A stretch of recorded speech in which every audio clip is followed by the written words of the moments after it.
بسم اللہ الرحمن الرحیم۔ شروع اللہ کے نام سے جو بڑا مہربان نہایت رحم والا ہے۔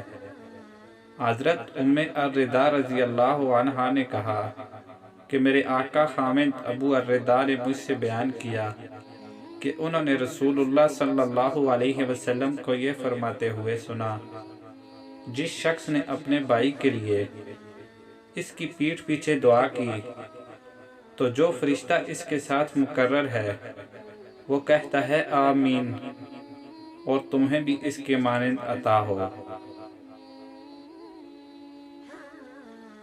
تشریح: مثلاً جو اپنے بھائی کے لیے خوشحالی اور ایمان کی سلامتی کی دعا کرے گا تو خود بھی یہ پا لے گا۔ ذرا سوچیں کہ اپنے مسلمان بھائی کی خیر خواہی کا یہ اجر ہے تو عملاً اپنے بھائی کی مدد پر کتنا اجر ہوگا۔ حدیث نمبر 2، حضرت ابو ہریرہ رضی اللہ عنہ سے روایت ہے، رسول اللہ صلی اللہ علیہ وسلم نے فرمایا، کیا تم جانتے ہو کہ غیبت کیا ہے؟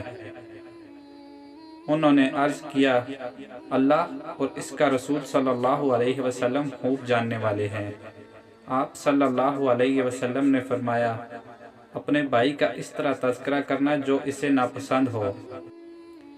عرض کی گئی، آپ صلی اللہ علیہ وسلم یہ دیکھیں کہ اگر میرے بھائی میں وہ بات واقعی موجود ہو جو میں کہتا ہوں تو کیا حکم ہے؟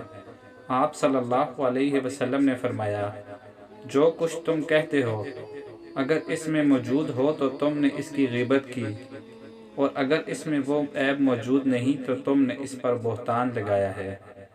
غیبت کو قرآن میں مردہ بھائی کے گوشت کھانے سے تشبیہ دے کر حرام کیا ہے۔ تہمت اور بہتان دونوں ہی جھوٹی الزام تراشی ہیں، لیکن بہتان کی شدت تہمت سے زیادہ ہوتی ہے۔ نبی کریم صلی اللہ علیہ وسلم تو بیعت لیتے وقت تہمت سے بھی روکتے تھے، تو بہتان تو اس سے بڑا گناہ ہے۔ اللہ سبحانہ و تعالی ہمیں غیبت، تہمت اور بہتان سے بچنے کی توفیق عطا فرمائے، آمین۔